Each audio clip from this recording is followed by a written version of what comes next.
అందరూ ఒకసారి రెండు చేతులు పైకెత్తి బిగ్గరగా దేవుని స్తోత్రాలు చెబుదాం. దేవుని నామానికి మహిమ కలుగునుగాక. అలాగే ఈ సంవత్సరాంతపు ఉపవాస కూడికలకు ఈ 5th సెషన్లోకి దేవుడి చేత ఏర్పరచబడిన దేవుని బిడ్డలైన మీ అందరికీ ప్రభువైన యేసుక్రీస్తు నామములో నా యొక్క హృదయపూర్వకమైన వందనాలు. మీ అందరికీ అందరూ బాగున్నారా? సో మంచిగా చేశారా ప్రార్థన? సో మంచిది ప్రియులారా. ఈ 5th సెషన్లో మరొక సందేశాన్ని మనం విందాం. ఏమాత్రం ఆలస్యం చేయకుండా నేరుగా మనము దేవుని వాక్యంలోకి వెళదాం. 2వ దినవృత్తాంతముల గ్రంథం 3వ అధ్యాయం 6వ వచనము. ఈ పూట ధ్యానము కొరకు మూలవాక్యముగా ఈ మాట నేను చదువుతాను. అందరు జాగ్రత్తగా వినాలని మనవి చేస్తూ ఉన్నాను. ప్రశస్తమైన రత్నములతో దానిని అలంకరించెదను. ప్రశస్తమైన రత్నములతో దానిని అలంకరించెదను. చదవబడిన వాక్య భాగములో నుండి పరిశుద్ధాత్మదేవుడు మనందరితో మాట్లాడునుగాక. ఆమేన్. చిన్న ప్రార్థన చేద్దామా? దేవుడు మనందరితో మాట్లాడాలని ఆశ కలిగి ఉండండి. దయచేసి అందరూ ఆసక్తి పూర్ణులై వాక్యము వినుటకు మీ మనస్సును సిద్ధపరచుకోండి. అలాగే ఈ వీడియోను చూస్తున్న వాళ్ళారా మీరు కూడా ప్రార్థనలో ఏకీభవించండి. ఈ వీడియో చివరి వరకు చూడండి. దేవుడు నీతో సూటిగా స్పష్టంగా మాట్లాడతాడు. తండ్రి నీకు స్తోత్రాలయ్యా. మరొక్క మారు నీ పాద సన్నిధికి వస్తూ ఉన్నానయ్యా. అల్పుడు ఎన్నికలేని నన్ను నీ సులువు చట్టును మరుగు చేసుకుని ఈ సంవత్సరాంతము మేము ఎలా ఉండాలో, క్రొత్త సంవత్సరంలోకి మేము ఎలా అడుగుపెట్టాలో దానిని ఉద్దేశించిన అనేక సంగతులు మాకు బయలుపరుస్తూ తెలియపరుస్తూ మా ప్రాణ దేహ ఆత్మలను ఎంతగానో మీరు బలపరుస్తున్న విధానమును బట్టి స్తోత్రాలయ్యా. ప్రతి బిడ్డ నీకు అప్పగిస్తున్నాను. వినగల చెవిని, గ్రహించగలిగిన మనస్సును అయ్యా నీ బిడ్డలకు అందరికీ మీరు దయచేసి అనుగ్రహించి, ముఖ్యంగా నీ మాటలు ఒక్కొక్కరి హృదయములలోకి అవి వెళ్ళి గొప్ప కార్యమును చేయనట్లుగా సహాయం చేయమని యేసుక్రీస్తు శక్తి కలిగిన నామంలో అడిగి వేడుకొనుచున్నాను మా తండ్రి. ఆమేన్. మంచిది. ఒకసారి అందరం రెండు చేతులు పైకెత్తి గట్టిగా దేవుని స్తోత్రం చేద్దాం. హల్లెలూయా. సో వాక్యం వినటానికి సిద్ధంగా ఉన్నారా? ఇక్కడ చదవబడినటువంటి మాట మనం ఒకసారి గమనిస్తే, ప్రశస్తమైన రత్నములతో దానిని అలంకరించెదను. అలంకరణ, ఇది మన మెసేజ్ టైటిల్. ఈరోజు ప్రభు మనతో మాట్లాడాలనుకున్న సందేశం ఏంటంటే అలంకరణ లేక అలంకరించుకొనుట. దానిని అలంకరించును అని ఇక్కడ మాట మనకుంది. దానిని అంటే దేనిని అనేది కూడా మనం ఆలోచించాలి కదా. దేనినంటే యెషయా గ్రంథం 60వ అధ్యాయం 13వ వచనంలో రాయబడి ఉంటుంది. దేనిని అలంకరించెను అనే మాట మనం చూడాలి. ఇప్పుడు అమ్మ మైకిల్లో చదువునానా, ఇది లైవ్ షూట్ అమ్మ. నా పరిశుద్ధాలయపు అలంకారము నిమిత్తమై లెబానోను శ్రేష్టమైన దేవదారు వృక్షములను, సరళ వృక్షములను, గొంజి చెట్లను నీ యొద్దకు తేబడెను. దేవునికి స్తోత్రం. ఏంటి అలంకారము? దానిని అలంకరించెను అని రాయబడిన మాటకు దానికి లింక్ చేసే ఓడుని దీన్ని ఏమని చెప్పగలుగుతామంటే పరిశుద్ధాలయపు అలంకారము నిమిత్తము. పరిశుద్ధాలయమును అలంకరిస్తున్నారు. పరిశుద్ధాలయము అనగా దేవుని మందిరం. దేవుడు మందిరాన్ని సొలొమోను ఏం చేస్తున్నాడంట? అందరూ చెప్పండి. అలంకరిస్తున్నాడు. పలకాలి, నోరు తెరిచి స్పందించాలి. ఓకేనా? పరిశుద్ధాలయం అంటే ఏంటి చెప్పండి అందరూ. ఇటోళ్ళు మాట్లాడాలా నోరు తెరిచి. దేవుని మందిరం. దేవుడు మందిరాన్ని సొలొమోను ఏం చేస్తున్నాడు? అలంకరిస్తున్నాడు. Very good. మందిరాన్ని చాలా చక్కగా అలంకరిస్తున్నాడు. ఎలా తెలుసా? దూర దూర ప్రాంతాల నుండి అనేకమైన విలువ వస్తువులను తీసుకొచ్చి నా దేవుడి మందిరము చాలా సుందరంగా ఉండాలి, చాలా అద్భుతంగా ఉండాలి, చాలా గొప్పగా ఉండాలి, నా దేవుడి మందిరం లాంటి కట్టడ ఇక ఏ కట్టడ కూడా ఉండకూడదు అనే వాంఛ కలిగిన వాడై ఎంతెంతో దూరాల నుండి విలువైనటువంటి కర్రలను, బంగారమును, ఆ మందిరానికి కట్టడానికి కావలసిన వస్తువులను ఆయన తెప్పించి మరీ అలంకరిస్తున్నాడు. హల్లెలూయా, హల్లెలూయా.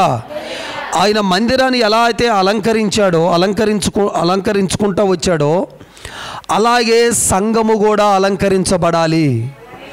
ఈ సంవత్సరాంతపు ముగింపు కూడికలలో ఒక అత్యవసరమైన సందేశాన్ని పరిశుద్ధాత్మదేవుడు మన ముందుకు తీసుకొస్తున్నాడు. గడిచిన 3 రోజులు లేక 2 రోజులు చాలా అద్భుతంగా మన ఆత్మకు కావలసిన ఆ సందేశాలను దేవుడు అందిస్తూ వచ్చాడు. అలాగే ఈరోజు కూడా మనకు అందిస్తున్నాడు. ఏమిటి అదేనంటే, ఆయన ఎలా అయితే పరిశుద్ధాలయమును అలంకరించినాడో అలాగే సంఘము కూడా అలంకరించబడాలి. దేవునికి స్తోత్రము. సంఘం అంటే నేను చాలాసార్లు చెప్పాను, సంఘం అంటే ఇటుకలతోటో సిమెంటుతోటో ఒక బిల్డింగ్ రూపంలో కట్టిన సంఘం కాదు, కానీ సంఘం అంటే నీవే. దేవునికి స్తోత్రం. సంఘం అంటే సమూహం.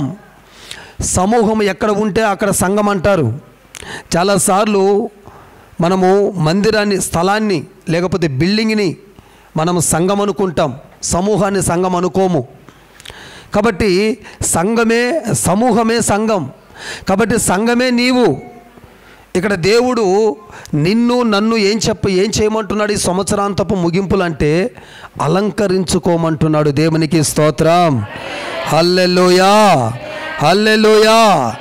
ఎందుకని అలంకరించుకోమంటున్నాడంటే, మన దేవుడు కూడా అలంకరించబడిన రాజు. యెషయా గ్రంథం 33:17 చదివితే, యెషయా గ్రంథం 33:17 వచ్చిన ఒకసారి మీరు చదువుకుంటే అక్కడ క్లియర్గా రాయబడి ఉంటుంది. ఏమనో తెలుసా?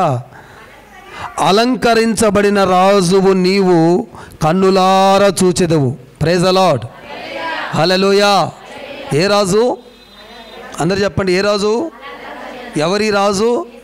యేసయ్య. దేవుని స్తోత్రం. మన దేవుడు ఎవరు? అలంకరించబడిన వాడు, అలంకరించుకొని ఉన్నాడు. కాబట్టి ఈరోజు సంఘములో ఉన్న నిన్ను నన్ను కూడా దేవుడు ఏం చేయమంటున్నాడు? అలంకరించుకొని ఉండమంటున్నాడు. ఈ సంవత్సరాంతములో దేవుడు చెబుతున్నాడు. కాబట్టి ప్రియ దేవుని బిడ్డలారా, మనము ఎలా అలంకరించుకోవాలంటే, ఒక పెళ్ళిలో రాత్రి కూడా చెప్పాను ఈ విషయాన్ని, ఒక వరుడు ఏ విధంగా అలంకరించబడతాడో అలాగే సేమ్ టు ధీటుగా పెళ్లి కుమార్తె కూడా అలంకరించబడుతుంది. ఇద్దరిని అలంకరిస్తారు, కానీ ఒకరిని బాగా అలంకరించి ఇంకొకరిని అసలు ఏ అలంకరణ లేకుండా తీసుకొచ్చి ఏమంటే ఆ పెళ్లి పీటల మీద కూర్చోబెడతారా? ఇద్దరు పోటాపోటీగా వీళ్ళని అలంకరించేవాళ్ళు వీళ్ళని అలంకరిస్తుంటారా? అబ్బాయిని అమ్మాయిని అలంకరించేవాళ్ళు అమ్మాయిని అలంకరిస్తూ ఉంటారు. అయితే అలాగే వరుడైనటువంటి యేసయ్య అలంకరించుకొని రెడీగా ఉన్నాడు. వధువైన నీవు నేను అలంకరించుకొని ఆయన ఎదుటికి మనం వెళ్ళాలి. హల్లెలూయా, దేవునికి స్తోత్రం. యావేలు గ్రంథం 2:16 నోట్ చేయండి. ఇక్కడ ఒక మాట ఉంటుంది. యావేలు గ్రంథం 2:16 చదవమ్మ. ఇది జనులను సమకూర్చుడి, సమాజ కూటము ప్రతిష్ఠించుడి, పెద్దలను పిలువనంపించుడి, చిన్నవారిని స్తన్యపానము చేయు బిడ్డలను తోడుకొని రండి. పెండ్లి కుమారుడు, ఇక్కడి నుంచి మన పాయింట్, పెళ్లి కుమారుడు అంతఃపురములో నుండి పెండ్లి కుమార్తె గదిలో నుండి రావలియును. ఆమేన్. గట్టిగా చప్పట్లు కొట్టి దేని మహిమపరచండి. పెళ్లి కుమారుడు ఎక్కడి నుంచి రావాలట? పెళ్లి కుమారుడు ఎక్కడి నుంచి వస్తాడు? అంతఃపురంలో నుంచి వస్తాడు. పెళ్లి కుమార్తె గదిలో నుంచి రావాలి. పెళ్లి కుమారుడు యేసయ్య ఎక్కడి నుంచి వస్తాడైనా? అంతఃపురము, ఒక సుందరమైన పట్టణంలో నుంచి ఆయన వస్తాడు. పెళ్లి కుమార్తెను మనమందరము గదిలో నుంచి రావాలి. గది అంటే సంఘం. సంఘం అనే ఒక గదిలో నుంచి నువ్వు రావాలి, నేను రావాలి అని. ఎందుకు వస్తున్నాడు అంతఃపురంలో నుంచి అంటే, గదిలో ఉన్న నిన్ను నన్ను పెళ్లి చేసుకోవడానికి వస్తున్నాడు. దేవునికి స్తోత్రం. ఆ వివాహము గ్రాండ్గా లేకపోతే నేను సెలెక్ట్ చేసుకోవాలంటే యేసయ్య నీవు ఎలా ఉండాలంటే గదిలో అలంకరించబడినటువంటి ఒక పెళ్లి కుమార్తెగా ఉండాలి. అలంకరించబడిన వారిని దేవుడు చూడడు. కాబట్టి ప్రియ దైవ జనాంగమా, దేవుడు నీతో, నాతో, మనతో, అందరితో మాట్లాడుతున్న మాట ఏమిటంటే, అలంకరించబడిన ఒక వ్యక్తిగా, అలంకరించబడిన ఒక విశ్వాసిగా నువ్వు మారాలి.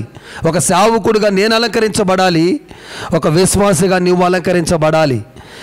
ఈడకొచ్చి బాప్టిజం పొందాను, నేను మందిరానికి వస్తూ ఉన్నాను, ప్రతి వారం బల్ల తీసుకుంటున్నాను, ప్రతి నెల నేను దక్షిణ భాగం ఇస్తున్నాను, లేకపోతే ప్రతి నెలలో పెట్టే ఉపవాస ప్రార్థనలో నేను ఉంటానయ్యా అని ఎన్ని చెప్పినా ఫలితం లేదు. కానీ ఆ రోజు దేవుడు ఏం చూస్తాడంటే, ఎవరైతే అలంకరించబడి ఉన్నారో వారినే చూసి ఆ గదిలో నుంచి తీసుకొని ఆయన వివాహం చేసుకుంటాడు, ఆయనతో పాటు నిన్ను తీసుకొని వెళ్తాడు. దేవుని స్తోత్రం. ఈ ప్రాసెస్ జరగాలంటే గదిలో కూర్చొని ఉంటే కాదు, గదిలో నువ్వు సిద్ధపడతా ఉండాలా. రాత్రి సిద్ధపాటు అని ఒక సందేశం చెప్పాను, అది వీలైతే చూడండి. అంతకుముందు దిద్దుబాటు అని ఒక సందేశం చెప్పాను, వీలైతే అది కూడా చూడండి. యూట్యూబ్లో రికార్డ్ చేయబడి ఈ 2 రోజులు అప్లోడ్ అయిపోతాయి. కాబట్టి వాటిలో చాలా గొప్ప సమాచారాన్ని పరిశుద్ధాత్మ దేవుడు ఇస్తూ వచ్చాడు. అయితే ఈరోజు నేను చెప్పాలనుకున్న విలువైన విషయం ఏంటంటే, బిడ్డలారా, మీరు ఎప్పుడైనా నేను అలంకరించబడాలి, నేను నా దేవుడికి నచ్చేటట్టుగా నేను మారాలి అనే ఆలోచన ఎప్పుడైనా మీరు చేశారా? ఇట్టట్ట కాదు కానీ నోటితో చెప్పండి, చేశారా? చేసిన వాళ్ళు ఒకసారి చేతులు ఎత్తండి. ఎత్తన వాళ్ళంతా చేయలే, అలా ఆలోచనే చేయలే మీరు. అంటే నేను అలంకరించబడాలి, ఎలా నా దేవుడికి నచ్చేటట్టుగా అలంకరించబడాలి. కానీ ఈ రోజుల్లో దురదృష్టవశాత్తు ఎలా అయిపోయిందంటే, భూమి మీద మనుషులకు నచ్చేటట్టు అలంకరించుకోవటం ఎక్కువైపోయింది. మనుషులను నిన్ను చూడగానే బాగున్నామని చెప్పాలా, ఈ అలంకరణ ఎక్కువైపోయింది దురదృష్టవశాత్తు. కానీ దేవుడికి నచ్చే అలంకరణ తగ్గిపోయింది. కానీ ప్రియ దేవుని బిడ్డలారా, మనం ఎప్పుడు కూడా నా దేవుడికి నచ్చేటట్టుగా నేను అలంకరించుకోవాలి అన్న ఆలోచన ఖచ్చితంగా ఎప్పటికప్పుడు చేయాలా. ఈ సంవత్సరం అంతంలోనే కాదు, మనం అప్పుడప్పుడు ఎలా అయిపోతున్నాను, నేను నా దేవుడికి నేను ఎలా అయిపోతున్నాను. బాహ్య శరీరము బాగానే ఉండొచ్చు, కానీ అంతరంగములో దేవుడికి నీ స్థానము, దేవుడికి నువ్వు ఇచ్చే స్థానం ఏమైనా తగ్గుతుందా, దేవుడికి ఇచ్చే టైం ఏమైనా తగ్గుతుందా, దేవుడికి ఇచ్చే ఆ ప్రార్థన చేసే టైం ఏమైనా తగ్గుతుందా, నీ ఆరాధన సమయం ఏమైనా తగ్గుతుందా. నా ప్రభువుకి నేను ఇంతకుముందు ఎంత ప్రియమైన ఒక ప్రీతి కలిగిన దానిగా నేను ఉండేదాన్ని, కానీ ఇప్పుడు రాను నా దేవుడికి నేను దూరం అయిపోతూ ఆ ప్రీతికరమైన జీవితం నుంచి నేను దూరం అయిపోయాను అన్న భావన నీకు పుట్టిన ప్రతిసారి నీకు ఒక ఆలోచన వస్తూ ఉంటుంది, మరలా నేను నా దేవుడికి ఇష్టమైన బిడ్డగా మారునట్లుగా నేను అలంకరించుకోవాలన్న ఒక ఆలోచన నువ్వు ఎప్పటికప్పుడు నువ్వు చేయాలి. దేవునికి మహిమ కలుగునుగాక. గట్టి చెప్పండి హల్లెలూయా అని, గట్టి చెప్పండి. మధ్యాహ్నం సీజన్లో ఉన్నాం కదా, కొంచెం నిద్ర వస్తుందని కొంచెం మిమ్మల్ని అరిపియాలి. ఇప్పుడు దేవునికి మహిమ కలుగునుగాక. హల్లెలూయా. పేతురు మొదటి పత్రిక 3వ అధ్యాయం 3-4 వచనాలు నోట్ చేయండి. ఏ అలంకరణలు చేయాలో మీకు కొన్ని చెప్తాను. నేను కొంచెం వివరణ ఇచ్చిన తర్వాత వేటి చేత మనం అలంకరించుకోవాలో చెప్తాను. పాయింట్స్ వైజ్గా చెప్తాను, ఇంకా మన పాయింట్స్ లేక రాలేదు. పేతురు మొదటి పత్రిక 3వ అధ్యాయం 3-4 వచనాలు ఒకసారి చదవమ్మా. జడలు అల్లుకొనుటయు బంగారు నగలు పెట్టుకొనుటయు వస్త్రములు ధరించుకొనుటయును వెలుపటి అలంకారము మీకు అలంకారముగా ఉండక. అది వెలుపటి అలంకారము గురించి మాట్లాడుతున్నాడు. వెలుపటి అంటే బయట మనం చేసే అపీరెన్స్, బయట మనం వేసే డ్రెస్సులు, బయట మనం వేసే మేకప్, బయట మనం వేసే, ఇంకా చెప్పండి మీకు తెలుసు అన్నీ. దేనికి స్తోత్రం. సో ఈ బయట వెలుపుట అలంకారం గురించి మాట్లాడుతున్నాడు. జడ వేసుకోవాలి, జుట్టు ఎక్కువ ఉంది కానీ ఆ జడని స్టైల్గా దువ్వి కొందరు ఇట్లా రింగులు తిప్పి వాళ్ళని చూడాలి. నాకు సర మండిపోతుంటుంది. దేవునికి స్తోత్రం. రియాలి హల్లెలూయా. రింగులు తిప్పుతుంటారు ఇక్కడ, రింగులు తిప్పి గాలికి ఊతుంటారు ఇట్లా అట్లా. దేవునికి స్తోత్రం. అందుకు రాశాడు అక్కడ, జడ వేసుకోవాలి, నీకు ఎక్కువ జుట్టు ఉంది కనుక. కానీ దాన్ని స్టైల్గా ఎవడో చూడాలని అల్లయ్యకూడదు దాన్ని. దేనికి స్తోత్రం. అలా రాశాడు. వెలుపుట అలంకారము కుదరదు.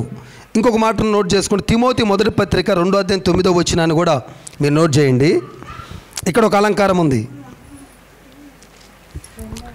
తిమోతి మొదటి పత్రిక 2వ అధ్యాయం 9వ వచనాన్ని ఒకసారి నోట్ చేసి చదవమ్మా. మరియు స్త్రీలను అనుకోవయు ఒకటి అనుకోవయు స్వస్థ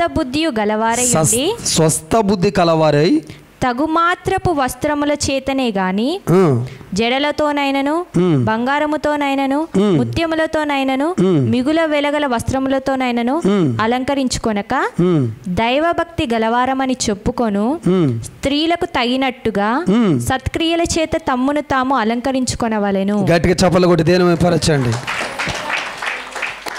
మొదటి భాగము నేను చదివించాను, అది వెలుపట అలంకారం. ఇక్కడ చెప్తూ వచ్చాడు, తిమోతి పత్రికలో చెప్పాడు, ఇది లోపల అలంకారం. వెలుపట అలంకారం ఉంది, లోపట అలంకారం ఉంది. లోపట అలంకారంలో ఎలా ఉండాలంట? సత్క్రియలు చేత అలంకరించుకోమని చెప్తున్నాడు పౌలు గారు. తన ప్రియమైన బిడ్డ అయిన తిమోతికి చెప్తున్నాడు. తిమోతి ఒక సంఘంకు రాస్తున్నాడు. తిమోతి ఏమని? సత్క్రియల చేత మీరు అలంకరించుకునిడి, అంతరంగములో అలంకరణ జరగాలి. హల్లెలూయా. ఇందాక మనం అలంకరించుకోండి అని చెప్పాడు కదా. ఏ అలంకరణ? వెలుపట అలంకరణ కాదు, కానీ లోపట అలంకరణ జరగాలి. అందుకే దేవుడు ఈ సంవత్సరాంతపు ఉపవాస కూడికలను ఏర్పాటించి మనందరినీ అంతరంగములో మనందరినీ అలంకరించుకునేటట్టుగా చేయాలని దేవుడు ఆశిస్తూ ఉన్నాడు. దేవుడు గట్టిగా స్తోత్రం చెబుదాం. చెప్పండి హుషారుగా హల్లెలూయా. ఈ వీడియోని చూస్తున్న వాళ్ళారా, ఇక్కడ కూడి వచ్చిన ప్రియ దేవుని బిడ్డలారా, ఈ అలంకరణ నీ జీవితంలో ప్రారంభించబడిందా? పైన అలంకారాలు కాదు మనకు కావాల్సింది, అంతరంగ అలంకారం కావాలి. అలంకరించబడిన రాజుకి ఎదురుగా పోవాలంటే పైన నువ్వు సుందరంగా తెల్లగా ఆ మేకప్ అంతా చేసిన వైట్ అయిపోయి ముందు నిలబడ్డా దేవుడికి అది నచ్చదంట. అందుకే సౌందర్యం ఏమన్నాడు దేవుడు? వ్యర్థం, మోసం. అందం మోసకరము, సౌందర్యము వ్యర్థం అన్నాడు కదా. అంతరంగమైనటువంటి ఒక అలంకరణ ప్రతి విశ్వాసలో ప్రారంభం కావాలి యేసునామంలో. హల్లెలూయా, హల్లెలూయా. మరి ముఖ్యంగా ఈ 2 రోజుల్లో నువ్వు అలంకరించుకో. ఇప్పుడు దాకా ఇల్లును ఎట్లా అలంకరించుకున్నావో, ఇంటిని అలా అలంకరించాలి, ఇలా అలంకరించాలి, ఇదిగో ఇది ఈ వస్తువు ఇక్కడ పెట్టాలి, ఆ వస్తువు ఇక్కడ పెట్టాలని చాలా ప్లాన్లు వేస్తాం మనం. కానీ మన జీవితానికి, ఆధ్యాత్మిక జీవితానికి సంబంధించిన కొన్ని అలంకరణలు ఈ 1 or 2 డేస్లో జరిగి నువ్వు పూర్తిగా అలంకరించుకొని జనవరి 1న అలంకరించుకున్నటువంటి ఒక రాజు నీకు ఎదురుబడి నిన్ను దీవించడానికి రాబోతున్నాడు. అప్పుడు నువ్వు అలంకరించుకోవడానికి ఎదురుబడితే ఆయన తీసుకొచ్చిన ప్రతి బహుమానాలు నీకు ఇచ్చి నిన్ను దీవించి బ్లెస్ చేసి ఇక్కడి నుంచి వెళ్తాడు. కాబట్టి అలంకరించుకునే ఒక స్వభావాన్ని కలిగి ఉండాలని ప్రభువు మాట్లాడుతూ ఉన్నాడు. ఈ అలంకరణ ఇప్పుడే జరగాలి, ఇప్పుడే ప్రారంభం అవ్వాలని ప్రభు కోరుతున్నాడు. నీ జీవితంలో ఇక మొదలుకొని కాదు, ఇక వచ్చే సంవత్సరం నుంచి కాదు, ఇప్పుడు నుంచే స్టార్ట్ అవ్వాలి, ప్రారంభించబడాలి. దేవుడికి నచ్చే ఒక అలంకరణను నువ్వు చేయుదువుగాక. దేవునికి స్తోత్రం. ఈరోజు ఈ మాటలు వింటున్నా, దూరాన సమీపాన ఎక్కడ ఉండి మాటలు వింటున్నారు నాకు తెలియదు. దేవుడు ప్రతి ఒక్క హృదయాన్ని నా దేవుడు అలంకరించుకొని ఆయనకి ఇష్టమైనటువంటి హృదయాలుగా దేవుడు మార్చి బలపరచునుగాక. దేవుడిని హృదయములోని కల్మషాన్ని తొలగిస్తున్నాడు. దేవుడికి నచ్చిన హృదయముగా నీ హృదయము మారబోతుంది బిడ్డ, మారబోతుంది సహోదరి సహోదరుడా. ఆయనకి ఇష్టమైన హృదయముగా నీ హృదయాన్ని దేవుడు మార్చబోతున్నాడు. ఆమేన్, హల్లెలూయా, ప్రైజ్ ది లార్డ్. దేవుడే అలంకరించే ఉంటాయి, మనల్ని మనము అలంకరించుకునేవి ఉంటాయి. దేవుడు అలంకరించటం వల్ల ఒక వ్యక్తిని అలంకరించంట పంపిస్తాడంట, ఒక మనిషిని అంట. ఫస్ట్ ఆయన తల్లి గర్భములోనే అన్నిటిని అలంకరించి పంపుతాడు. తర్వాత రాను రాను రాను రాను దేవుడు అలంకరణను లోక అలంకరణగా మార్చేసుకుంటారు ప్రజలు. అందుకే ప్రసంగి గ్రంథంలో రాయబడి ఉంటుంది, మనుషుడు పుట్టినప్పుడు యథార్థంగానే పుట్టాడు, కానీ తర్వాత యువతమైన తంత్రాలను కల్పించుకొని దాంట్లో పడిపోయాడు. రకరకాలైనటువంటి ఆచారాల పద్ధతులు కల్పించుకొని వెళ్ళిపోయాడని వాక్యం చెప్తా ఉంది. ప్రియ దేవుని సంగమా, దేవుడే అలంకరిస్తే, యెహెజ్కేలు గ్రంథం 16వ అధ్యాయం 13వ వచనాన్ని ఒకసారి చదవండి.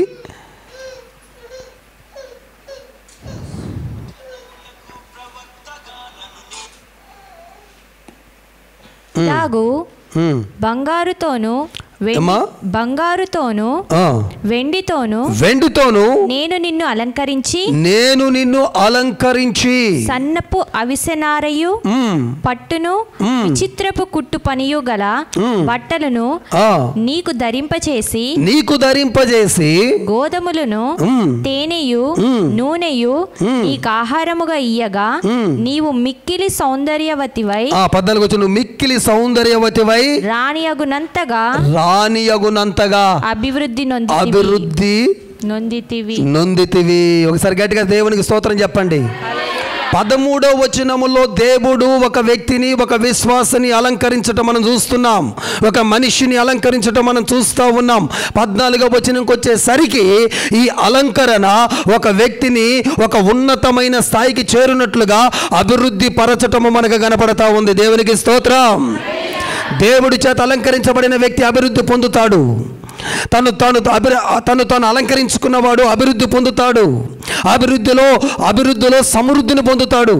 నిత్యము తను చేస్తున్న పనుల్లో అభివృద్ధి పొందుతుంటాడు.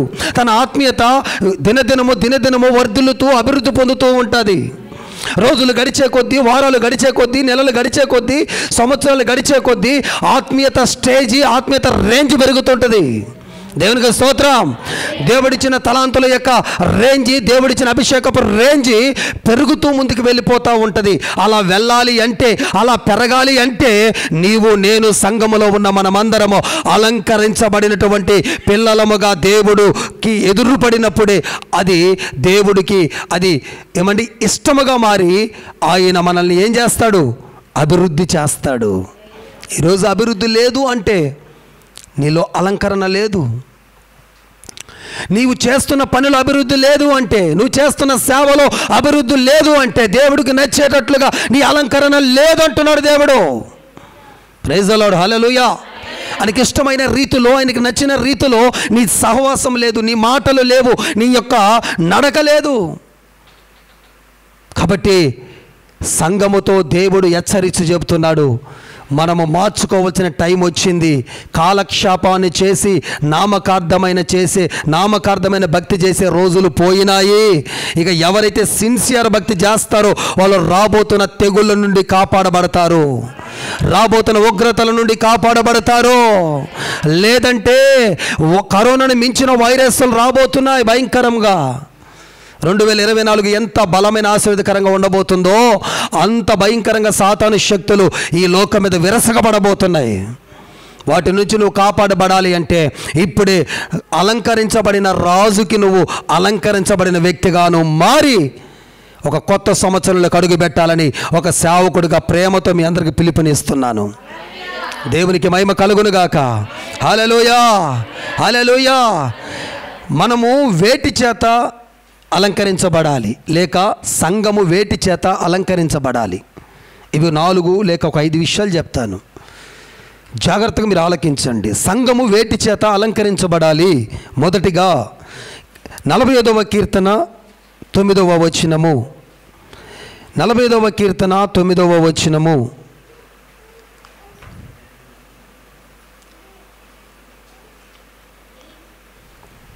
నీ దయనొందిన స్త్రీలలో రాజుల కుమార్తెలున్నారు. రాణి ఓఫీరు అపరంజితో అలంకరించుకొని. మొదటి పాయింట్, ఓఫీరు అపరంజితో మనము అలంకరించబడాలి. ఆ ఓఫీరు అపరంజి అంటే ఏందో చెప్తాను మీకు.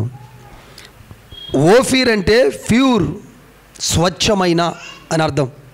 అపరంజికి అర్థం ఏంటంటే బంగారము. అంటే స్వచ్ఛమైన బంగారముతో మనం అలంకరించబడాలి. అందరితోటి ఆగండి. ఇక స్వచ్ఛమైన బంగారం అంటే బంగారంతో అలంకరించుకోవటానికి సిద్ధపడకండి. కానీ బంగారాన్ని బైబిల్ దేంతో పోల్చిందంటే విశ్వాసముతో పోల్చింది. బంగారాన్ని విశ్వాసంతో పోల్చబడింది. కాబట్టి ఇప్పుడు ఈ పాయింట్లో మీరు ఏం రాయాలంటే స్వచ్ఛమైన విశ్వాసముతో అలంకరించుకోవాలి. గట్టిగా దేవుని స్తోత్రం చెప్పండి. ఏ విశ్వాసముతో? మామూలు విశ్వాసం కాదండి, స్వచ్ఛంగా ఉండాలని విశ్వాసం. అరకొరగా ఉండకూడదు. వాక్యం విన్నంతసేపు దేవుడు చేస్తాడు అన్నట్టు ఉండి ఇంటికి పోయిన తర్వాత మరలా పోయి దేవుడు ఏం చేస్తాడు అన్నట్టు ఉండకూడదు. ఇంట్లో ఉన్న, వీధిలో ఉన్న, ఏమండి గుడిలో ఉన్న, నీ జీవితంలో ఎప్పటికీ దేవుడి మీద విశ్వాసం తగ్గకూడదు. నీ విశ్వాసం కల్తీ కాకూడదు. ఈరోజు అన్నీ కల్తీ అయిపోతున్నట్టుగా మన విశ్వాసం కల్తీ అయిపోతుంది. ఏ వస్తువును పట్టుకో చెప్పు, కల్తీ. అన్నిట్లో కల్తీ అట. ఇప్పుడు మనం స్వచ్ఛమైనది ఏది తింటలా, తినేస్తున్నాం రపరపగాని, ఏది స్వచ్ఛమైనది కాదు. ఆకలి ఊరుకోలేక ఏది పడుతుంది తినేస్తున్నాం, కానీ ఏది స్వచ్ఛం లేదు. కానీ ఈ లోకంలో వస్తువులు, పదార్థాలు స్వచ్ఛంగా ఉండొచ్చు, ఉండకపోవచ్చు, కానీ నీలో పుట్టిన విశ్వాసము చాలా స్వచ్ఛముగా దేవుడికి ఇష్టముగా మారిపోయి ఉండాలా. కల్తీ లేని విశ్వాసము కలిగిన వారమై మనం అడుగు పెట్టాలి కొత్త సంవత్సరంలోకి. అర్థమైన వాళ్ళు సరి గట్టిగా చెప్పండి హల్లెలూయా. 1 పాయింట్ కూడా కల్తీ కాకూడదు. మీకు ఒక స్టోరీ తెలుసు అందరికీ. ఏమండి, ఇంత మంచి పిండిలో ఇంతే పులిసిన పిండి పోస్తే అంత ఏమైతుంది? ఇదంతా ఈ పిండి అంతా పాడైపోద్దా? ఎందుకు? కొంచెమే కదా పులిసిన పిండి, ఏమవుతుంది? ఇది తెలుసు, ఈ లాజిక్ తెలుసు మనకి, కానీ పాటించం. విశ్వాసం ఏమో 90% ఉంటుంది, 10% ఏమో అవివిశ్వాసం ఉంటుంది. ఏం చేస్తుంది? దాన్ని కూడా స్పాయిల్ చేస్తుంది. అందుకే బిడ్డ, దేవుడు చెబుతున్న మాట, నీ పేరే విశ్వాసి. మనకు దేవుడు పెట్టిన పేరేంటో తెలుసా? నా విశ్వాసులారా అని పెట్టాడు. కానీ విశ్వాసుల్లో విశ్వాసం లేదు. దేని స్తోత్రం. అది బాధాకరం. 2023 సంవత్సరం ఎంత విశ్వాసంగా బతికావు? నువ్వు గుండె మీద చేసుకొని చెప్పు. ప్రతి పనిలో నా దేవుడు ఉన్నాడు. ఏ రోగం వచ్చినా, ఏ నొప్పి వచ్చినా, ఏ బాధ వచ్చినా, ఏ కరువు వచ్చినా, ఏ ఖడ్గం వచ్చినా నా దేవుడు నాకున్నాడు అన్న ధీమాతో ఎంతమంది బతికారు? ఒకసారి దేవుడికి నువ్వు ఆన్సర్ చెప్పాలి. మన దేవుడు ఎలాంటి దేవుడు అంటే గొప్ప దేవుడు. భూమి లోకాల్లో ఏ సమస్యనైనా సరే తన మాటతో తీర్చగలిగిన వాడు. అంత గొప్ప దేవుడు మన దేవుడు. తన ఎదుట ఏ సమస్య అయినా సాగిలపడాల్సిందే. తన ఎదుట ఎంత శక్తి అయినా సరే తల వంగాల్సిందే. అటువంటి శక్తి కలిగిన దేవుని ఆరాధిస్తున్న నీకు ఎందుకు విశ్వాసం తగ్గుతుంది? ఈ విశ్వాసాన్ని ఎందుకు అలంకరించుకోలేకపోతున్నావు? ఈ విశ్వాసం చేత ఎందుకు నీ హృదయంలో నిత్యము దేవుణ్ణి ఆ విశ్వాసంతో ఎందుకు ప్రార్థించి ముందుకు వెళ్ళలేకపోతున్నావు? విశ్వాసంతో రోగాలను ఎందుకు జయించలేకపోతున్నావు? విశ్వాసంతో సమస్యలను ఎందుకు జయించలేకపోతున్నావు? విశ్వాసంతో నీ మీదకు వస్తున్నటువంటి ఆ దురాత్మ మాంత్రిక శక్తులను ఎందుకు అధిగమించలేకపోతున్నావు? విశ్వాసంతో ఎందుకు బిడ్డ నీ ఇంట్లోకి వస్తున్న ఆర్థిక ఇబ్బందులను నువ్వు లయపరచలేకపోతున్నావు? విశ్వాసముతోనే ఇక నుంచి మనం నడవబోతున్నాం. దేవునికి స్తోత్రం హల్లెలూయా. రాబోతున్న దినాలు డబ్బులను బట్టి బతకరు. నేను చెప్తున్నాను కదా, ఇది ఒక ప్రవచనంగా లైవ్ ఆన్ రికార్డులో చెప్తున్నాను. ఆల్రెడీ డబ్బులన్నీ ఒక చోటకి చేరిపోతున్నాయి. రాబోతున్న దినాలలో చూద్దామన్న డబ్బు నోటు చూడని రోజులు రాబోతున్నాయి. దేవుడు నాకు చెప్పాడు. ఎందుకో తెలుసా? అంత ఆన్లైన్ ట్రాన్సాక్షన్ అయిపోయింది. ఫోన్పే అయిపోయింది. డబ్బులు చూడరు ఎవరు కళ్ళతోటి. ఏమైనా ఫోన్లో వాళ్ళకెళ్ళక పంపుకోవటమే ఉంటుంది. డబ్బులన్నీ ఒక చోటకి చేర్చేస్తున్నాడు సాతానుడు. చివరికి ఒక్క డబ్బు రూపాయి ఉండదు ఈ భూమి మీద. మొత్తం ప్యాక్ చేయబోతున్నాడు సాతాను. దాన్ని అలమటించి అల్లాడిపోయే రోజులు రాబోతున్నాయి. దేనికి స్తోత్రం హల్లెలూయా. ప్లాన్ ఇది. అందుకే ఆన్లైన్ ట్రాన్సాక్షను. ఎవరి దగ్గర డబ్బులు ఉంటున్నాయి? టీ తాగినా ఫోన్పే, వాటర్ ప్యాకెట్ తీసుకున్నా ఫోన్పే, గూగుల్ పే. డబ్బులే మనుషుల కాడ, నార్మల్ వాళ్ళ కాడ ఉన్నాయి, కానీ పెద్ద వాళ్ళ కాడ అసలు డబ్బులే లేవు. మొత్తం ఎవరి దగ్గర ప్యాక్ అయిపోయినాయి. దేనికి స్తోత్రం. ఆ తర్వాత ఫోన్పే ఏమైపోద్ది? ఫోన్పే ఒక్కసారిగా లాక్డ్. ఏం చేసేస్తాడు తెలుసా? వాడు లాక్ వేసేస్తాడు. ఇక ఫోన్పే నుంచి డబ్బులు పో చేతిలో. ఇది రియలీ ఇది ఎన్ని రోజులకు జరుగుతుందో నాకు తెలియదు, కానీ దేవుడు నాకు స్పష్టంగా చెప్పిన మాటలు ఇవి. దేనికి స్తోత్రం. అలాంటి గడ్డు కాలం రాబోతుంది ప్రియ సంగమా. అందుకే దేవుడి సన్నిధిలో నీవు అలంకరించుకొని ఆ అలంకరించబడినటువంటి ఒక విశ్వాసంగా బ్రతకటం ఇప్పటి నుంచి ప్రారంభించు. డబ్బులు నిన్ను బతికించలేవు, కానీ విశ్వాసం నిన్ను బతికిస్తుంది. దేవునికి స్తోత్రం. నేను చెప్పగలుగుతా, కలవరితకి మినిస్ట్రీస్ డబ్బుతో నడవట్ల, విశ్వాసంతో నడుస్తుంది. హల్లెలూయా. విశ్వాసమే మా బలము, విశ్వాసమే మా ఆయుధం.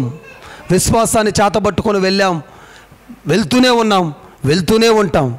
అలాగే ఒక కలవరి తెగ మిర్చి సంఘములో చేర్చబడిన మీరు ఎన్నో అద్భుతాలు చూస్తున్నారు, ఎన్నో కార్యాలు చూస్తున్నారు. ఈ సంఘం ఎలా నడిపించబడుతుందో మీరు లిటరల్లీ కళ్ళారు చూస్తున్నారు. ఇంత భారీ ఖర్చుతో కూడిన ఈ పరిచయం దేవుడు ఎలా నడిపిస్తున్నా చూస్తున్న తర్వాత కూడా మీ విశ్వాసం పెరగకపోతే, మీరు విశ్వాసంలో బలంగా కాకపోతే, మీరు స్వచ్ఛమైన విశ్వాసంలోకి రాకపోతే ఇంకెవరు నిన్ను బాగు చేయలేరు. అందుకే ఇది అనుకూల సమయం. నీ అవిశ్వాసాన్ని పక్కకు పెట్టు. ఆ అవిశ్వాసాన్ని నీ దరి కూడా జారనేగాకో.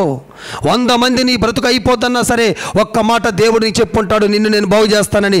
ఆ మాటనే పట్టుకొని ముందుకు సాగిపో. దేవుడు నీకు తోడుగా ఉండి నడిపిస్తాడు. సముద్రాల మధ్యలో నిన్ను మునిగిపోకుండా, అగ్నిలో నిన్ను కాలిపోకుండా, జలములలో నిన్ను ముంచివేయకుండా, సింహాల మధ్యలో నిన్ను సిగ్గుపడనీయకుండా, నీ పక్క వారింట్లో నీ ఎదురింటి వాళ్ళ మధ్యలో నిన్ను తలగా ఉంచి నడిపించే దేవుడి మీద నువ్వు బలమైన విశ్వాసం పెట్టుకొని నడవాలి. హల్లెలూయా, ప్రైజ్ ది లార్డ్.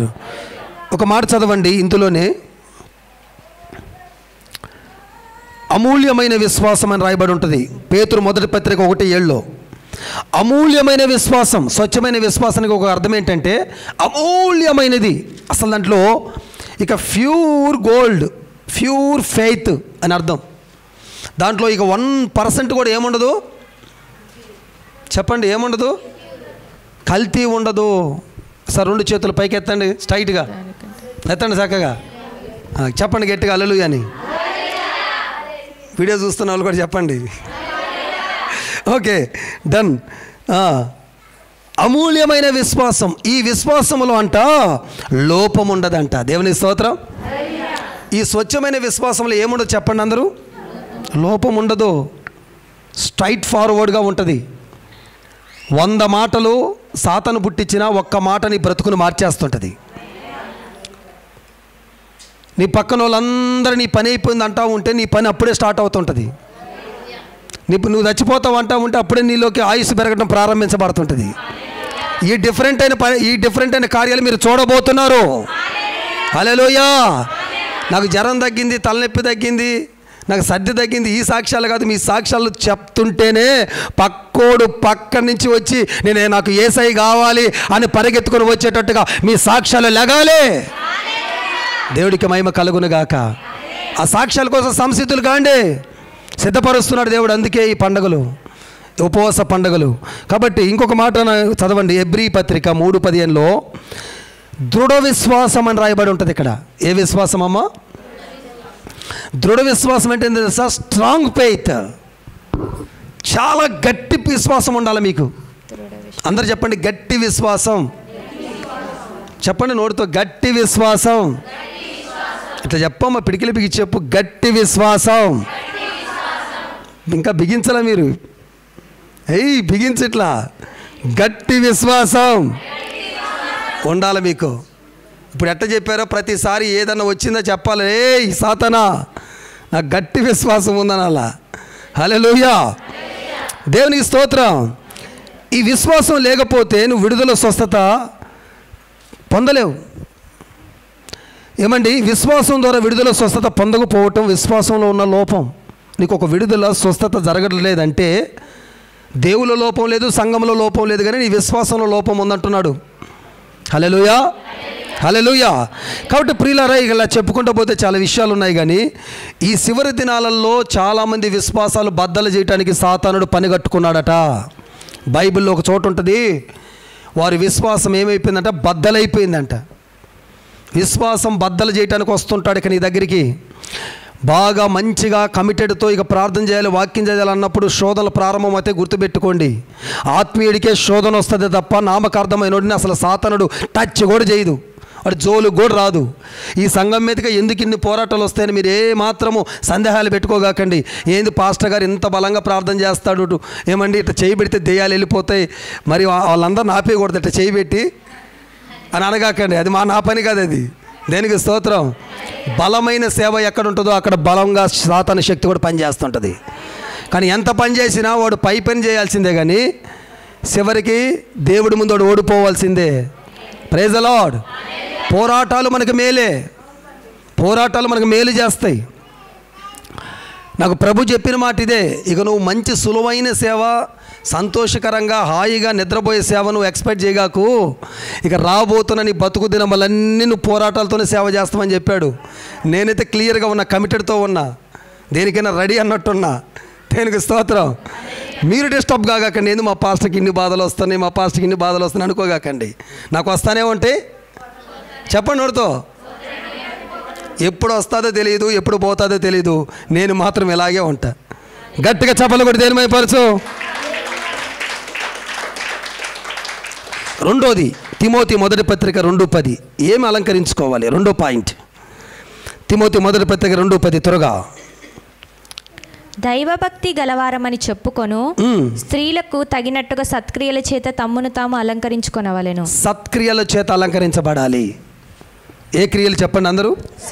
సత్క్రియలు అంటే ఏంటి అందరూ చెప్పండి. మంచి క్రియలు. క్రియ అంటే పని, మంచి పనులు. ఆమేన్. మంచి పనులను మనం అలంకరించుకోవాలి. చెడ్డ పనులు మానండి. ఇక అన్యులు చేసినట్టు, వాళ్ళు చేసినట్టు ఆ చెడ్డ చిల్లర పనులు మానేయాలి మనం. వద్దు. తుచ్చమైన పనుల కోసం, ఒక పూట కూటి కోసమో లేకపోతే ఒక 100 రూపాయల కోసమో మనం అబద్ధాలు ఆడి వాళ్ళ దగ్గర మోసం చేసి తీసుకునే వద్దు. మన సొమ్ము మన రూపాయి చాలు, ఇంకొక రూపాయి మనకు వద్దు అన్న భావంతో బతకదాం. ఇక నేను స్తోత్రం. మంచి పనులకే మనం సంసిద్ధులం అవ్వాలి. ఈరోజు ఈ మాటలు వింటున్న మనమందరము ఇక నుంచి మనము మంచి పనులే చేయదుగాక. అసలు మనం ఎందుకు పుట్టామో తెలుసా? ఎఫెసీ పత్రిక 2:10 క్లియర్గా రాయబడి ఉంది. అసలు దేవుడు మనల్ని ఎందుకు సృజించాడో తెలుసా? ఎఫెసీ 2:10 అక్కడ క్లియర్గా చెప్పాడు. ఏమని తెలుసా? సత్క్రియలు చేయటానికే సృజించబడ్డామట మనం. సత్క్రియలు చేయుటకై. ఏమా నా మాట కాదు, ఇది బైబిల్ చెప్తుంది. ఏ మాట? సత్క్రియలు చేయటానికే పుట్టాం మనం. కానీ మనం ఏం చేస్తున్నాం? చెడు పనులు, చెడ్డ పనులు, చెడ్డ మాటలు, బూతు మాటలు. చెడు పనులు చేయటం కాదు మన వంతు. మంచి పనులు చేసుకుంటా పోదాం. మంచి తొందరగా స్పెడ్డ కాదు. మంచి చెప్పులు వేసుకునే కంట చెడు పోయి ఊరంతా డప్పు కొట్టి వస్తుందట. అర్థమైందా నా సామెత? మంచి చెప్పులు వేసుకునేళ్ళకి చెడు పోయి ఊరంతా చెప్పు వస్తుందట. కానీ నో ప్రాబ్లం, జడవద్దు. మంచి పాయిజన్ లాంటిది, స్లోగా వెళ్తుంటుంది. సాప కింద నీరులాగా పోద్ది. ఒక్కసారి తడిసిపోయిందా దాన్ని ఎవడు ఆర్పలేడు. మంచి స్లోగా వెళ్తుంది, చెడు తొందరగా వెళ్తుంది. కానీ అలా అని చెప్పేసి ఈ లోకంలో మంచి రోజులు లేవయ్యా, మంచిగా బతికే వాళ్ళకి రోజులు లేవయ్యా, మంచిగా పనిచేసి ఈ డైలాగులు చాలామందికి వింటా ఉంటా నేను. మంచిగా మాట్లాడే వాళ్ళకి రోజులు లేవయ్యా, న్యాయంగా ఉండేవాడికి రోజులు లేవంటే ఇక్కడ రోజులు లేవేమో, కానీ ఈ మనుషుల దగ్గర మనకు రోజులు ఉండవేమో, కానీ దేవుడి దగ్గర చక్కని రోజులను దేవుడు సృష్టించి పెడతాడు మనకి. Praise the lord. మన ఎవరి దృష్టికి మంచి ఉండాలంటే దేవుడి దృష్టికి. ఎల్లకాలం మనతో ఉండేవాడు దేవుడు, ఎల్లకాలం మనం నడిపించేవాడు దేవుడు. కాబట్టి ప్రియ సంఘమని నేను చెప్పడానికి ప్రయత్నిస్తున్నానంటే అర్థమవుతుంది కదా నా భాష మీకు? సత్క్రియలు చేయటానికే మనము పుట్టామని చెప్పండి. సత్క్రియలు చేయటానికే, అందరూ చెప్పండి, సత్క్రియలు చేయటానికే. మళ్ళీ పుట్టామంటారు. సత్క్రియలు చేయటానికే నేను పుట్టాను. అది నువ్వెందుకు పుట్టావు అంటే ఇందుకే. పుట్టింది మర్చిపోయినావు. మనం ఎందుకు పుట్టాము అప్పుడప్పుడు ఆలోచించండి. నేను ఎందుకు పుట్టానబ్బా? రోజు లేచి ఏమనుకోవాలి తెలుసా? నేను ఎందుకు పుట్టానబ్బా? పొద్దున్న లేచి ఈ ప్రశ్న అనుకోండి, నేను ఎందుకు పుట్టాను? ఒక కుక్కగానో, ఒక పందిగానో, ఒక నక్కగానో, ఒక పిల్లిగానో పట్టకుండా నేను మనిషికి ఎందుకు పుట్టానబ్బా? జస్ట్ నువ్వు ఒకసారి ఆలోచన చేయాలి ఇది ప్రతిరోజు. దేవుని స్తోత్రం. హల్లెలూయా. చూడండి, ఆదికాండం 4:7 సత్క్రియ చేయకపోతే పాపము నీ వాకిటే ఉంటుంది. 4:7 ఎవరి ఇంట్లో అయితే మంచి పనులు ఉండవో వాళ్ళ ఇంటి ముందు దెయ్యమే ఉంటుంది. దెయ్యం ఉండక దేవుడు ఉంటాడా? నువ్వు మాత్రం ఏమనుకుంటావు? దేవుడు ఉన్నాడు, దేవుడు ఉన్నాడు, నువ్వు భ్రమపడుతున్నావు. చెడ్డ పనులు చేసి చెడ్డ మాటలు మాట్లాడే వాళ్ళ ఇంటి ముందు ఏముంటుందమ్మా? దెయ్యం ఉంటుంది. మంచి పనులు చేసే వాళ్ళ ఇంటి ముందు, నీ ఇంటి ముందు దెయ్యం ఉండాలా, దేవుడు ఉండాలా? సరే చేయి, సత్క్రియలు చేయక. దేవునికి స్తోత్రం. హల్లెలూయా. సో ఇలా చెప్పుకుంటూ పోయి చాలా మూడో విషయానికి పోదాం. తీతు పత్రిక 2:9. తీతు పత్రిక 2:9. దేవుని ఉపదేశమును అలంకరించుకోవాలి. రాసుకోండి. దేవుని ఉపదేశమును అలంకరించుకోను. దేవుని ఉపదేశాన్ని అలంకరించుకోవాలి. మూడోది, తాడు అని చెప్తున్నా. మొదటగా చెప్పాను, ఏం చెప్పాను? స్వచ్ఛమైన విశ్వాసాన్ని అలంకరించుకోవాలి. రెండోది చెప్పాను, సత్క్రియలను అలంకరించుకోవాలి. మూడోది చెప్పాను, ఉపదేశాన్ని అలంకరించుకోవాలి. బంగారము, వెండి, వెలగల రాళ్ళు, లేకపోతే వజ్రాలు, ఇంకా లేకపోతే ఇవన్నీ కాదు. ఓకేనా? సో ఉపదేశాన్ని అలంకరించుకోవాలి. దేవుని ఉపదేశం అనగా వాక్యం. మీరు రక్షించబడిన దగ్గర నుండి ఎన్ని ఉపదేశాలు విన్నారండి? మీరు ఎన్ని ఉంటారు సుమారు? అమ్మా, మీరు రక్షించబడిన కాడి నుంచి, బాప్టిజం పొందిన కాడి నుంచి లెక్క పెట్టుకుందాం, ఎన్ని ఉపదేశాలు విని ఉంటారంటారు? లెక్క పెట్టుకున్నారా? ఎప్పుడన్నా లెక్క పెట్టుకున్నారా? ఆ ఉపదేశాలు అసలు గుర్తున్నాయా? ఆ ఉపదేశాలను చక్కగా చదువుకొని రాసుకొని మంచిగా వెళ్ళి ఒకసారి ఏం చెప్పాడు దేవుడని ఒకసారి అప్పుడప్పుడు తీస్తూ ఉంటే అది హృదయాల్లోకి వెళ్తాయి. ఉపదేశమును అలంకరించుకోవటం అంటే ఏంటో తెలుసా అండి? దేవుడు ఏ వాక్యం అయితే మనకు బోధిస్తున్నాడో ఆ వాక్యమును విని ఆ వాక్యం ప్రకారంగా నడుచుకోవటమే ఉపదేశాన్ని అలంకరించుకోవటం అంటే. అర్థమైన సార్ గట్టిగా చెప్పండి. హల్లెలూయా, హల్లెలూయా. ఇంకా వేరే అలంకరించుకోకూడదు. ఎస్తేరు గ్రంథంలో 2:15 హేగే అని ఒక నపుంసకుడు ఉంటాడు. హేగే అనే నపుంసకుడు. అప్పుడు రాజుల దగ్గర నపుంసకులు ఎక్కువ ఉండేవాళ్ళు. ఏమండి, ఇంకా మీకు చెప్పాలంటే నపుంసకులు అంటే చాలామందికి అర్థం కాలే కదా, ఆడ మగ కానివాళ్ళు. ఓకే, అక్కడ క్లియర్గా రాయబడింది అంటే నిర్ణయించిన అలంకారము తప్ప మరి ఏది ధరించలేదట అతను. రాజు ఏదైతే అలంకరించుకోమన్నాడో అదే అలంకరించుకొని ఇక ఎగస్ట్రా అలంకరణ ఏది చేయలేదంట అతను.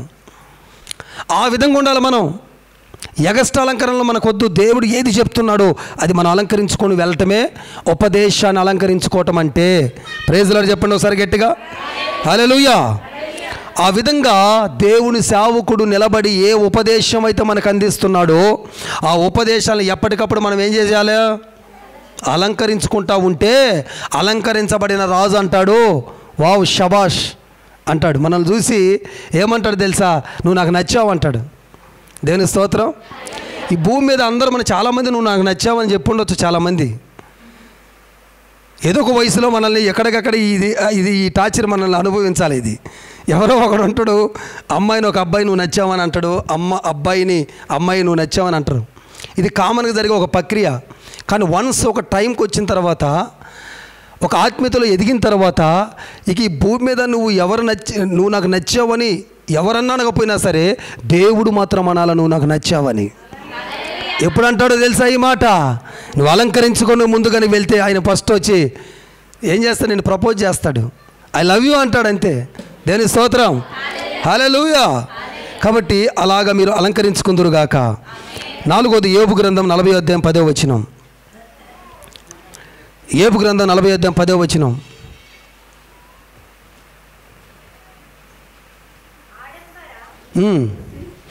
ఆడంబర మహత్యములతో నిన్ను నీవు అలంకరించుకొనుము. ఆమేన్. ఆడంబర మహత్యములతో అంటే ఏమండి? ఒక శక్తి కలిగి మహిమతో. మహత్యము అంటే మహిమతో అలంకరించుకోవాలా. ఎవరి మహిమతో? యేసయ్య మహిమతో. ఆమేన్. యేసయ్య మహిమతో అలంకరించుకోబడకపోతే మన జీవితంలో ఆగిపోయే కార్యాలు చాలా ఉన్నాయి. మన మీద దేవుడు మహిమ ప్రకాశించకపోతే మన మీద ఏం గమ్ముద్ది? యెషయా గ్రంథం 60:1 చీకటి గమ్ముద్ది. చీకటి ఎవరి మీద ఉంటుందో వారి మీద మహిమ కమ్మలేదు. అందుకే దేవుడు చీకటి చేత కమ్మబడి చీకటిలో మగ్గిపోయి చీకటి సొత్తుగా మారిపోయి మనం ఉన్నప్పుడు దేవుడు ఏం చేసినాడంటే ఆ చీకటిని తొలగించటానికి ఆయన అంటున్నాడు, లేమో నీ మీద నా మహిమను ప్రకాశింపజేస్తున్నాను. లేగో. ఈ లోకమంతా చీకటి కమ్మినా సరే 2024 సంవత్సరము నువ్వున్న కాళ్ళు ఎంత చీకటి కమ్మి వేసినా సరే నీ ఒక్క ఇంటి మీద దేవుడు మహిమ ప్రకాశిస్తూ ఉండాలా. హల్లెలూయా. నువ్వు మహిమతో తేజస్సుతో ప్రకాశిస్తూ ఆ మహిమలో ఉన్నటువంటి మహిమ కలిగిన కార్యాలు నువ్వు లోకానికి చూపిస్తూ ఆ దేవుని యొక్క మహిమను నువ్వు చూస్తూ అనేకులకు చూపించే బిడ్డగా నువ్వు మారిపోదువుగాక. ఆమేన్, హల్లెలూయా. ఈ మహత్యముతో మనం ఏం చేయాలా? అలంకరించుకోవాలి. అర్థమైందా లేదా? ఫిఫ్త్ వన్, పరిశుద్ధాత్మ వరములతో అలంకరించబడాల. పరిశుద్ధాత్మ వరములతో అలంకరించబడాల. గుర్తుపెట్టుకోండి. నాకెవరో ఒక వరం కలిగిన పాస్టర్ దొరికెళ్ళే ఇక గుర్తొచ్చినప్పుడల్లా పాస్టర్ ఫోన్ కొట్టి, అయ్యా నాకు కాలు నొప్పి వచ్చింది ప్రార్థన చేయి, నాకు తలనొప్పి వచ్చింది ప్రార్థన చేయి అనొచ్చలే అనుకోవద్దు. ప్రతి విశ్వాసి ఒక వరాన్ని పొందుకొని వారి కాలు మీద నిలబడాలా. 24 నేను ఎక్స్పెక్ట్ చేస్తున్నా, నేను నమ్ముతున్నా, నా కళ, నా డ్రీమ్ ఇది. సంఘాన్ని ఎలా చేయాలో తెలుసా? ఒక ప్రార్థన వీరులను చేయాలి నేను అని నా ఆశ. మీరు సహకరిస్తేనే జరుగుద్ది. అది సహకరించకపోతే నేనేం చేయగలుగుతా? మనకు చక్కని ప్రేయర్ టవర్ ఇచ్చాడు దేవుడు. నీ పని అంతా ప్రార్థనలో పోరాడటమే. ప్రార్థనలో యుద్ధం చేసిన వాడు భూమి మీద యుద్ధం చేయడు. ఇక్కడ యుద్ధం చేసి కానీ పోతే ఇంటికి పోయి వచ్చేళ్ళకి ఇంటికాడోడు నువ్వు వచ్చేళ్ళకి ఎంత చూస్తానన్నవాడు, నువ్వు ఇక్కడ ప్రార్థన యుద్ధం చేసి ఇంటికి పోయేసరికి కామ్గా కూర్చుంటాడు ఒక మూల మీద.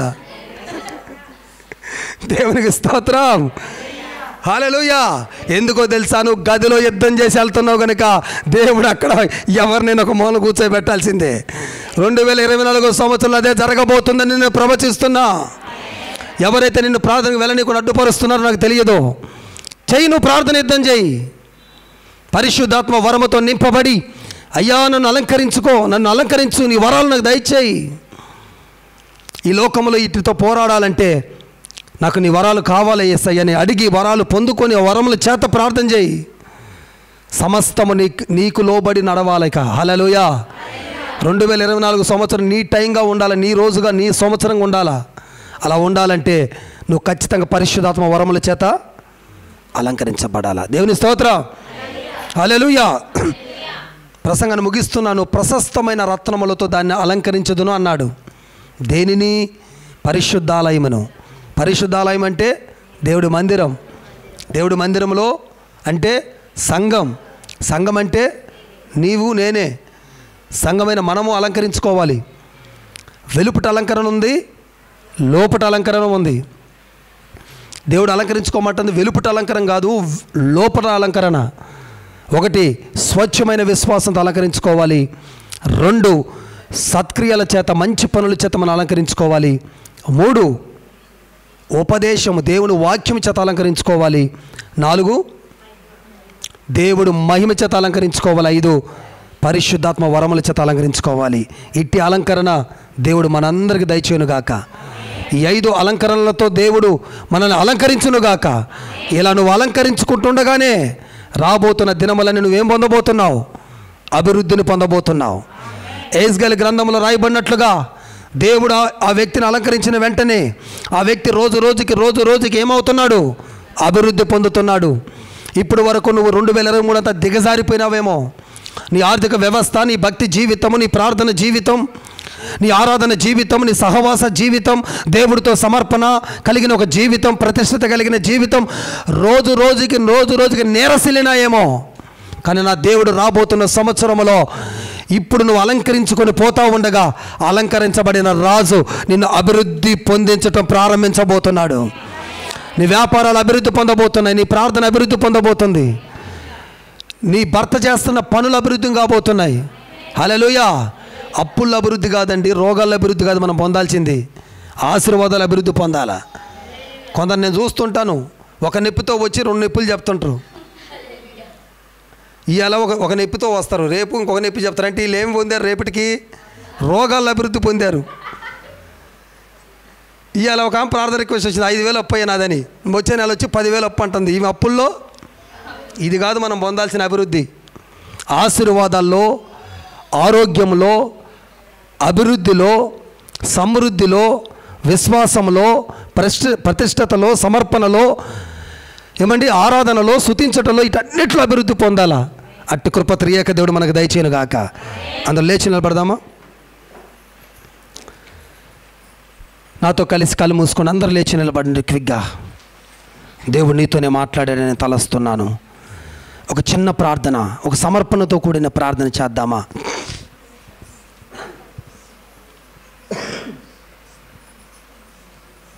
చేతుల పైకి ఎత్తండి. పరిశుద్ధాత్మదేవా, అలంకరణ అనే సబ్జెక్టు ద్వారా నాతో సూటిగా మాట్లాడినావు. నువ్వు అలంకరించబడిన వ్యక్తిగా మేముంటే మేము నా తండ్రి అభివృద్ధి పొందుతామని చెప్పావు. అభివృద్ధి మాకు ఎంతైనా అవసరమయ్యా. ఇక్కడ ఎవరైతే అభివృద్ధి లేకుండా ఉన్నారో, ఈ వీడియో చూస్తున్న వారు ఎవరి జీవితంలో అభివృద్ధి లేదు, వారి జీవితంలో మీ ఆత్మ అభివృద్ధి పొందబోతుందని దేవుడు చెప్తున్నాడు.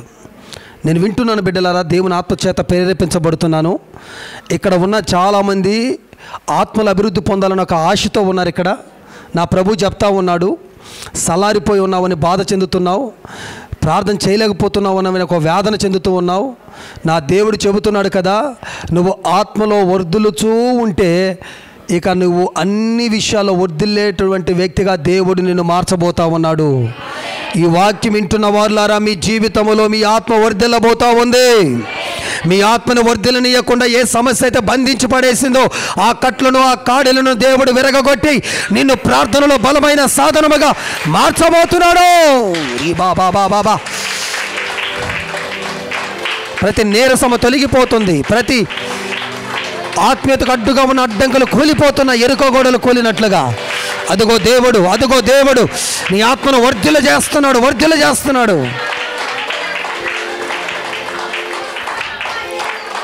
దేవుని ఆత్మ నీ మీద, నా మీద, అదిగో నీ మీద, నా మీద బలంగా దిగుతూ ఉంది.